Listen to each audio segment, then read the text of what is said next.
when you're trying to prepare for a Sweet 16 game, but also balancing the need to rest players at this time of the year? Yeah, it's really tough because, South Carolina had an additional day. So then, and then you look at, a game where we had multiple players play close to, the entire 50 minutes.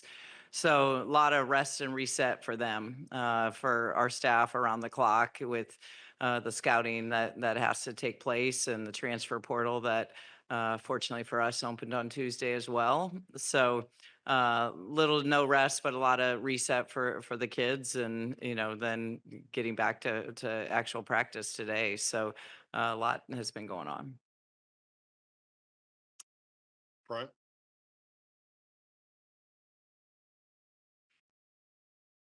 Hey, Coach. You and Don Staley, obviously two of the greats going at it tomorrow. What are some takeaways from every time you play her, as well as just what's it been like going up against her over the years? Yeah, I mean, they're awesome battles. Clearly, we're going against the defending national champions, and it is a team that we're really familiar with just because of the past games that we've played. They're really talented, obviously well coached, deep, athletic. And, when your top two leading scorers come off the bench, that's just speaks to the depth of their balance. So, tall task, but, one that, like you said, a familiar opponent for us that we kind of know each other extremely well. Gonna go to the front, left. Post. You've dealt with some dynamic guards already in this tournament, and you're going to have a couple more. What kind of stands out about this group as you've gone through your scout, particularly their top two guards?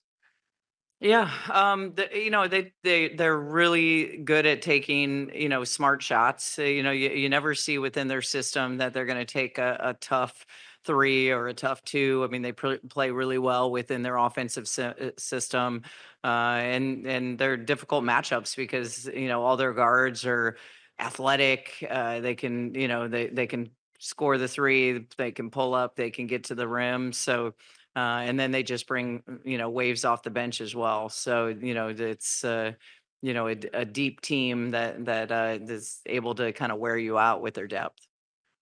Right here. Hey, Coach Doug Feinberg, the AP. You mentioned the portal. Just I'm curious. I know you're focused on this game, but do you have an assistant who's like the portal person?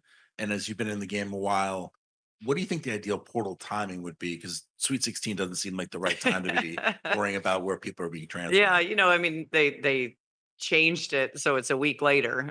So now it only impacts your Sweet 16 and beyond teams, compared to a couple years ago when it started right as the selection show was announced. But ideally, after it's a dead period all the way through the Final Four, I think you should let teams and players come down off of their emotion. It should be a level playing field. It's right now, it helps teams that have lost early, that aren't in the tournament, that don't advance far, that are able to, put all their time into, as we're, yes, I have my entire staff is watching film. I have a assistant dedicated, but everyone's making calls.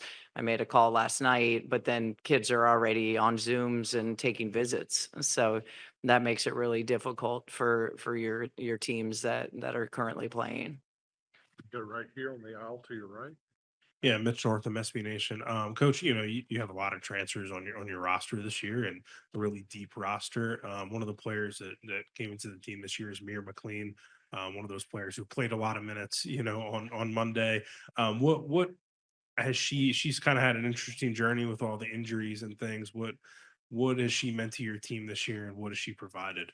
Yeah, I'm really happy for Mir, and just to see, through this NCAA tournament, she's, stayed the course. Like you said, she's had an incredible journey through a lot of injuries, and as she transferred back home and wasn't even 100% healthy until as the season kind of unfolded for us. And so to see her, having her most impactful minutes right now during the NCAA tournament, she's been our most complete lockdown player on the opponent's best player, and it's a credit to her. I mean, those are the stories you love to be able to tell.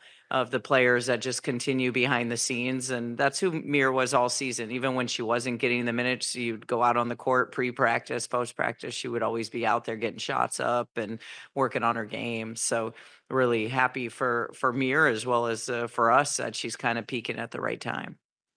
Right here. Hey, coach, you get one more reunion with one of your former practice players before he gets to head off to his first head coaching job. Kind of how have you seen Winston grow from his time running practices as an undergrad to now his first Division I head coach job, and how much have you spoken to him, since the news broke? Yeah, so happy for Winston, and no one deserves it more. I mean, the way Winston works, the relationships that he's developed over his career, it's appropriate that he's ready for his next step in his progression as a head coach. And we literally, by text the other night, he had shared with me he had accepted the job and needed a quote to be ready for his press conference. So I did know out ahead, but pretty special that we do get to see each other one more time, and before he takes off as the new head coach. Coach, in 2006, you guys won the national championship in overtime. And then after last week's overtime game, you said overtime was your time. What are your kind of superstitions now around overtime games?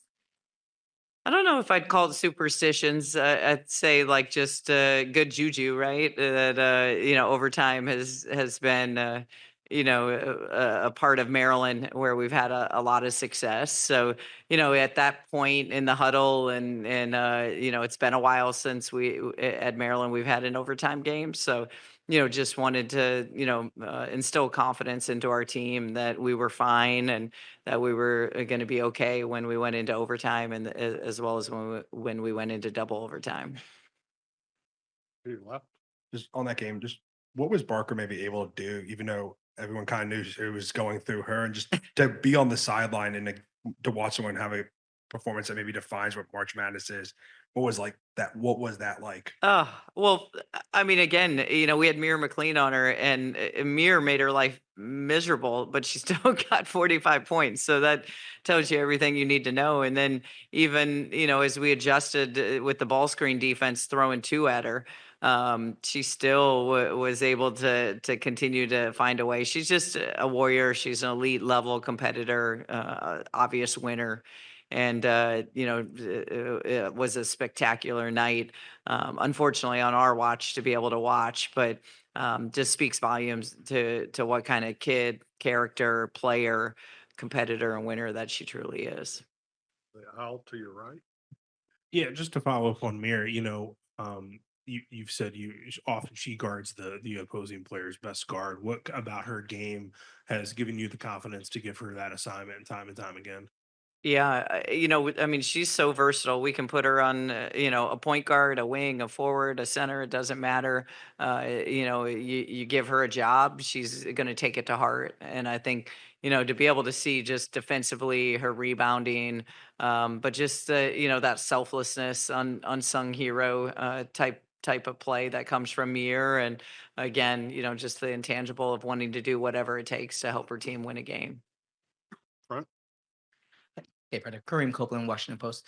Can you update us how Shy and Sailor are feeling, and specifically with Shy, how have you kind of gone about balancing, knowing that her knee isn't quite 100%, but still trying to get the most out of her and not wear her down, but you needed her to be out there. So how have you kind of approached her, knowing that she's not quite 100%? Yeah, I mean, we're really efficient with our practices. I mean, I haven't heard from the trainer from any end with Shy or Sailor that they've been impacted. So I think with everyone, our concern was to be able to get that rest and that reset. And I think you saw in the minutes that Shy played the other night that knee seemed to be just fine when you can block it out and know what's at stake and understand there's a short window of time left in your career. You're able to put it all out there. So she's in great shape. So, so is Sailor, as well as the rest of the team. Okay, we're going to go to Zoom now. Hey, Coach. Nathan Snell, Maryland Sports Blog. Just wanted to get your thoughts on Alli. Alli, when we last played South Carolina in the NCAA tournament, didn't play, and the last two tournaments we talked about her being automatic. Just for her being in this moment, what have you kind of prepared her for in getting ready for this moment in this matchup? Yeah, I think Allie's really excited. She had to watch that last time through the injury when we played South Carolina, so now she gets an opportunity. And what I love about March is Allie Kubik, and she's shown that these last two seasons that the bigger the game, the bigger the moment. She's been huge for us to be able to kind of give us that post presence when you talk about your guard play, and what they've been able to do, and then to have that X factor with Allie from her range as well as her, I think defensively she's done some really good things for us as well, and we're going to need her with all the bigs that South Carolina has.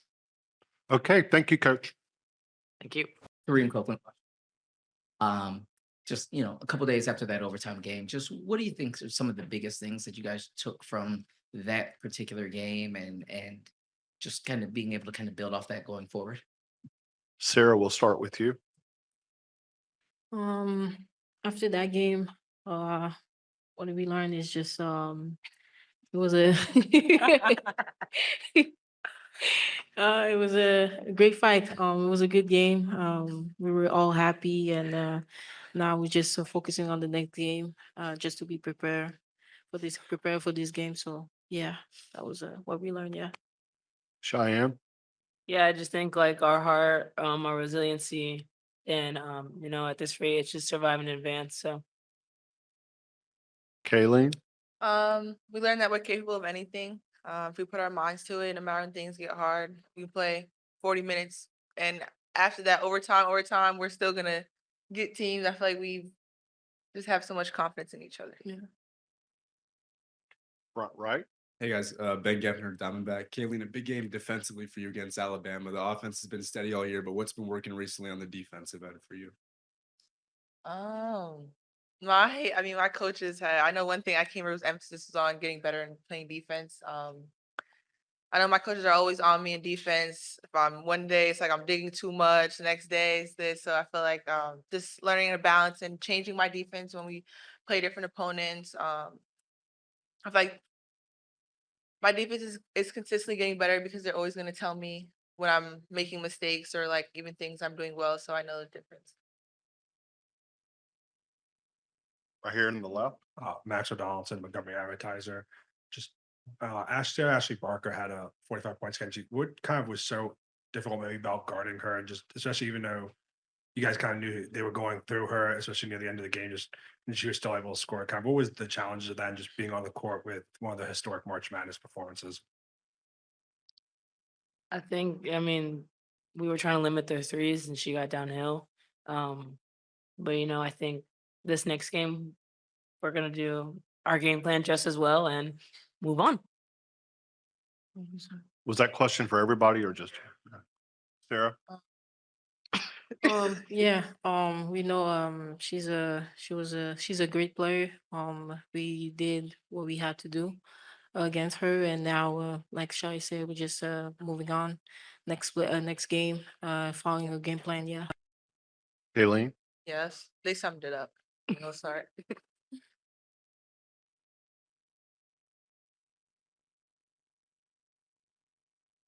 Doug Farber, DAP. Sarah and Kayleen, you guys have gone through the transfer portal and had success getting to Maryland. If there's things that went well or didn't go well, do you want to share what you would try to improve on or what actually was good when you entered the portal? Since there's 900 kids in there already in the first couple days. Um, well, for me, I know I was gonna end up where God needed me to be, and Maryland was the place where I needed to be um, at this time. I feel like I came here at a perfect time, and everything happens for a reason. Yeah, exactly. Everything happens for a reason. Same as Killing. I was just looking for a school where I can be my the best player that I can and improve my game and everything. So I think I choose the right place for me. Yeah. back to the front. Kareem Copeland, Washington Post. This one's for you, Shy. As you've gone through the scout, what from your perspective has stood out the most about South Carolina, and what's the challenge against a team that rotates so many people through? Yeah, I think they're aggressive. They keep fresh bodies. They're very disciplined. They're well coached. Um, on the flip side, I think we can be really disciplined. I think we can make them work. I think it's gonna be a battle of the boards. We rebound very well. They rebound very well. So at the end of the day, it's gonna come down who wants it more.